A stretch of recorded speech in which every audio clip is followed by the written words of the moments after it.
Here we go. John Adams of the Knoxville News Sentinel and the USA Today Network. He's everywhere and he is awesome. John Adams, also on Twitter, very inactive at John Adams KNS. We want you to hit that like button, subscribe, and share. And it's brought to you by Vols Automotive Group and Big Orange Phillies. John, how are you, sir? I'm doing well, Dave, and I'm on a Twitter sabbatical. That's been going on for about a year now. Yeah. Elon Musk, though, with his purchase of it, things could change.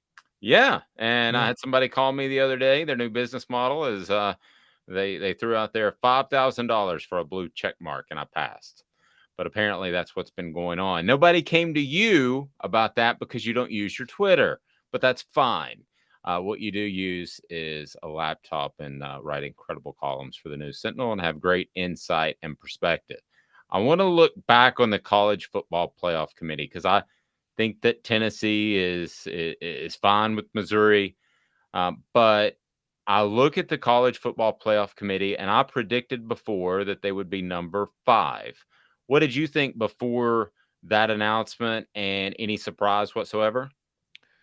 Not much of a surprise. I thought there was a chance they could put Tennessee ahead of TCU. Uh, the committee's not showing the Big 12 much love. And of course that impacts TCU. The problem with that league is it's a very balanced league. I think it's a pretty good league, a really competitive league. I've watched a lot of it. Problem is, you got TCU up there unbeaten. Everybody else has 3 losses. They just kind of beat each other up. There's not a Vanderbilt in that league. There's not a team you can, or even an Auburn that you just show up and beat. So you have a lot of close competitive games, but that hasn't helped TCU. I think it's interesting how the committee goes back and forth from one week to the next. Uh, they TCU's unbeaten, so they understandably moved it ahead of Tennessee, which lost to Georgia. But I'll be curious to see if TCU keeps winning, how the committee will view the Horned Frogs because they just don't show. I think the next highest ranked team in that conference is 18th or 19th.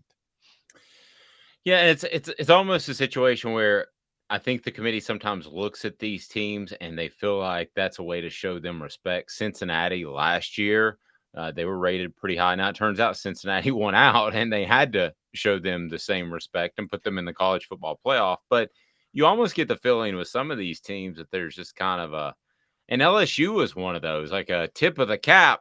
But at the end of the day, is there going to be a check in the mail? I don't know that there is. No, it was funny. I think there's a lot of debate on whether a 2-loss LSU team would make the playoff if it won the SEC championship game. Since the committee says it puts a lot of stock in conference championship games, that's something LSU fans can cling to. However, if you'll notice what the committee says, it puts a lot of stock in a lot of things. And depending on what it decides to do, then it will reveal, yeah, we put more stock in that. Yeah, they won their conference championship, but they've got 2 losses and got blown out by Tennessee and lost a mediocre Florida State game. I think it's kind of a moot point because LSU hadn't beaten Georgia if it plays them. It's just not happening. And I agree. And after what we saw in Tennessee, Georgia, I'm still not sure there's an elite team in the nation, but Georgia certainly lived up to the part against the Vols, and we both thought Tennessee would beat Georgia. So, Yeah. do you look at it? Shows what we know. Do you look at it any differently? Do you think there's an elite team? Is that elite team Georgia, or is this a year that's a little bit more open for everybody? Well, I think we kind of got spoiled in the SEC with elite teams, and we had the 2019 LSU team, the 2020 Alabama team back to back, and they had 2 of the most talented offenses college football's ever seen. Great quarterbacks. Their defense was pretty good. But it's been a while, I think, since you just seen an overall dominant team on both sides of the ball. I mean, even those teams had some flaws defensively. Uh, so I look at Georgia, and maybe in this right now, that's about as dominant as you can get. And really, that game was the final score was terribly misleading in that game because Georgia threw 4 passes in the second half. And I think Kirby Smart said, it's raining. My defense has played great. Their offense can't move the ball. And I think it was kind of an ego boost for Kirby Smart, a defensive minded guy, to keep Tennessee score down and said, look what I just did. The unstoppable offense, we stopped it. Did it not feel like some of those Alabama victories back in the day when Nick Saban was first started his dynasty? The one knock I had on Nick Saban is that I thought he would take his foot off the gas too soon. I'm not saying that's the case on Saturday, but it felt like that sort of game with Georgia. Oh, I agree. Nick Saban did that. And it's no big deal until you lose. And then it becomes a big deal. In today's game, I would never take my foot off the accelerator. Now, in fairness to Kirby Smart, it was raining. You're playing with the slippery ball. Let's don't do anything stupid. So I can better understand that. I wonder how he would have played that second half if it hadn't rained because Georgia was headed for 45 points in that game. I Yeah. think pretty easily. And I don't think Tennessee was going to make a dent in it. But yeah, I think Georgia, you got to give it credit. You look at 2 games Georgia's played. If you want to say this is an elite team, you look at 2 games. Tennessee game, where it easily could have won by 4 or 5 touchdowns, and the Oregon game in the season opener. I mean, it scored every time it had the ball, as I remember. Touchdowns, not field goals. It was 49-3, and now the reborn Ducks are contending for the college football playoff, and people are, I guess, are saying, well, that was early in the season, new coach, things are just getting fixed, new quarterback, transferred from Auburn. Boy, we're really something now. But I wouldn't bet on them if they had a rematch with Georgia. Now, Vols Automotive Group is where you need to be. Vols Automotive Group has the selection and they're built on integrity. They are absolutely fantastic. That's Vols Automotive Group. And with that integrity also comes a service department that you're not going to get add-ons. You're going to get your car taken care of. That's Vols Automotive Group on Callahan. Josh Heupel sometimes wins when he loses. And he came out this week and talked about the NIL and how much of a benefit that was. Now, maybe that was a plant question by the media, but I will say that Josh Heupel said all the right things, and he painted Tennessee in what sounded kind of like a prepared statement. He painted Tennessee as the place to go if you want NIL money. I've said all along it is because it's a one-horse town. It's a town that's bigger than the other SEC towns, so that means more corporate dollars. When it comes to NIL money, I think Tennessee's advantage over the rest of college football is almost unmatched because of a number of different reasons. Well, I think from the outset, well, maybe not right away, but a few months into this NIL deal, I think Tennessee big money people got involved in this NIL thing, and I think that's Josh Heupel, what he says. I mean, I think he really believes that for good reason. I think in Tennessee will be a huge player in the NIL. I mean, if you're going to have a successful college football program now, compete for championships, you need to have 10, $12 million for NIL. I think Tennessee has an aggressive sports collective, the Spire Group, and I think Tennessee's all in. A lot of desperate fans here, and some of those desperate fans have money and they're willing to part with it because they'd like to see Tennessee win. They also have a coach they believe in, which is a relatively new development. So that combination, I think Tennessee's going to do really well, no matter how this season turns out. I think Tennessee's headed for good things. I don't think this is going to be a one-year wonder or anything of that nature. No, I don't either. And it's funny how Josh Heupel has become manageable or adaptable is would be a better word. And I want to get to that. Be sure and smash that like button, subscribe and share. Again, the like button, and be sure you subscribe because John and I talk.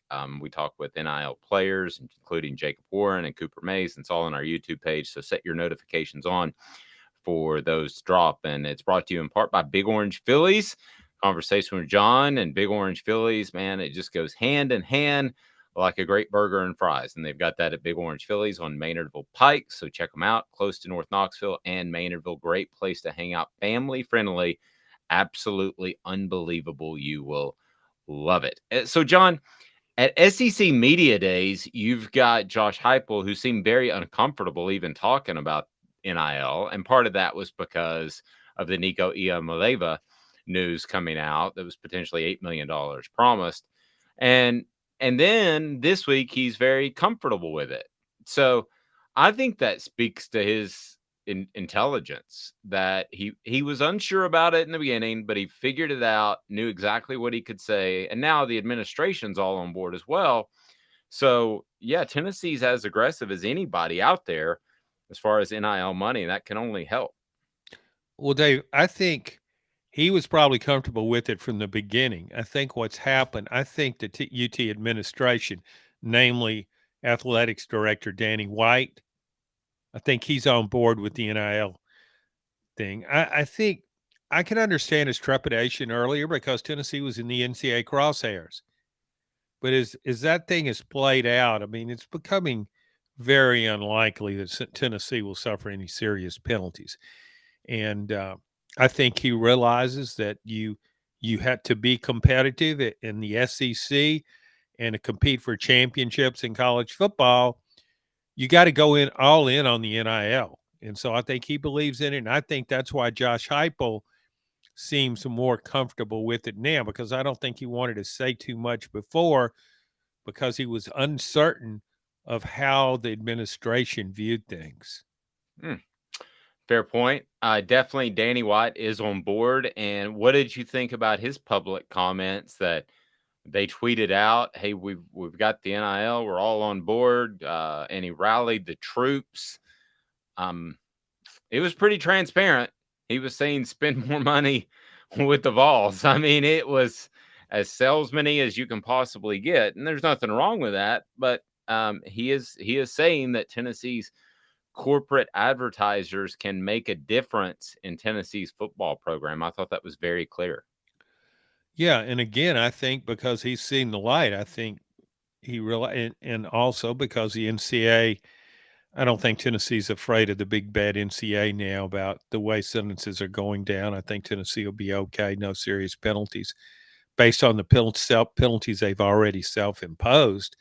So I think Danny White and the boosters are the same mindset now, and that should make Josh Heupel feel really, really good because you got as far as going forward with Tennessee, several things I think are important. Um, got to have an aggressive NIL program going. I believe Tennessee has that. Got to try and keep as many of these staff members as you can. I think Tennessee probably needs to spend some money on assistant coaches after this season because I think some of them may have a chance to go elsewhere. Now, if it's an assistant coach who's going to get a head coaching job, there's nothing you can do about that.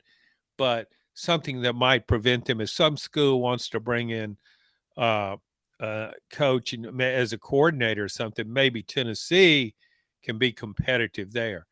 I just think continuity would be good right now because Tennessee's had so little stability in the program. Things are going well. So I'd like to see how this group plays out. Give them a few years instead of just one or two. I think that's important. The other thing, of course, is keep Josh Heupel and maybe find the right next quarterback. Yes, which I think is going to be Nico, but they've got options. I like some things I've seen out of Taven Jackson, and they're continuing to recruit quarterbacks. So that's the one concerning thing I think about the NIL is if you make a wink wink promise, because you're not supposed to give prospects money, but if you make a wink wink promise, and if they show up and they've gotten that money, I mean, you had an LSU player leave in preseason camp after he took NIL money and just cruised on out. But that's the concern. I think if things don't work out, that's where the market might have to adjust a little bit, John, in terms of what players get NIL money and how much advertisers spend. Yes, David, and also the coach. This is very much akin to the NFL now because the coach looks at this thing very differently. You can bring in $1 million quarterback as a recruit, but if he's not your best player, the coach can't play him. He's if some walk-on's a better player, that's the guy you got to play. He's got to be all about winning, and he can't worry about this other stuff and how much money somebody's getting or any more than how many stars they had by their name from recruiting services. So, yeah, I think it's going to take some management skills. But that's one of the things I like about Josh Heupel. I just think his personality is pretty even keel. I don't think all this stuff's going to bother him much. I think he still sees himself as a football coach. And I don't think he's going to stay up late at night worrying about, well, these guys have enough money. Is one player getting too much? I think he's just going to go out there and coach and see where it leads. I think he's very good at delegating too, because I think he's delegated kind of to the Spire Group, which I don't know if they have an office in the athletic facility, but they probably should. And then I think he's good at delegating the defense to Tim Banks. And he says, do what you need to do because obviously I'm putting you in a tough position by running 800 Yeah. plays a game. Yeah, good luck with that, Tim. We're But he's doing well at it. I mean, they're multiple up front. They do a lot of different things. I think Nico Slaughter probably should have been a factor sooner if we want to nitpick, but he's overcome absences in the secondary. And John, I really believe that his delegation, Josh Heupel's delegation, is one of his greatest strengths. I've heard stories about Nick Saban coming in on a Thursday and taking a game plan and ripping it up on offense or defense. I don't think Josh Heupel is that type of coach. certainly not with the defense. Um, and you know how it works, Dave. What works for one coach doesn't work for another. Yes. Nick Saban's done okay with the way he's doing it. So, That's right. uh, And to be clear, Josh Heupel would never do that with their offense because he created that offensive game plan. So it wouldn't make a lot of sense for Thursday no, night for him to tear it up. yeah, I can see him going in there. Man, I don't like this plan. I'm just shredding it. Oh wait, this is my plan. I did it.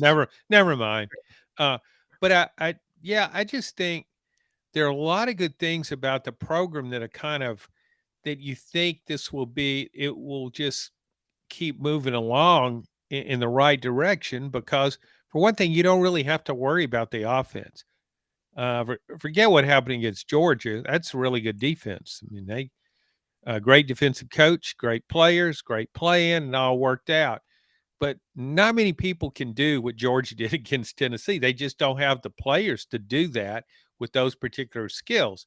Pressure the passer, play man on man, uh, beat receivers for the ball when it's in the air. So uh, I just think Tennessee's in really good shape in the offense, and I like what this defensive staff has done. And really, one of the main things to remember about this, Dave, is that uh, Heupel hasn't really recruited that much. I mean, this is not Tennessee doesn't wow you with talent. It's got more talent than we thought it had, maybe. I think it has more talent than what I envisioned in preseason. Some guys have come on, and so players are developing. That's another good point. So I think he will get better players as he goes along. I mean, his depth chart was just riddled by transfers, all that attrition, and for him to turn around and do what he's done this quickly, I mean, I know Tennessee fans are upset about how the Georgia game played out, but I mean, overall, this program is way above what anybody could have anticipated when Josh Heupel took the job from Jeremy Pruitt. Yep. He's John Adams. I'm Dave Hooker. The conversation brought to you by Vols Automotive Group. They want, they need, and they appreciate your business. Integrity matters right there at Vols Automotive Group. And they have a great car service area as well. And you're going to be treated fairly. And man, that trust is something that you don't get a lot of places, but you get it at Vols Automotive Group on Callahan. Big Orange Phillies is awesome, family friendly. They've got darts, they have billiards, they have cornhole, and again, family friendly. Watch the games Saturday, Sunday, Thursday, Monday, even Maction on Tuesday at Big Orange Phillies. He's John Adams. I'm Dave Hooker. This has been a presentation of Off the Hook Sports.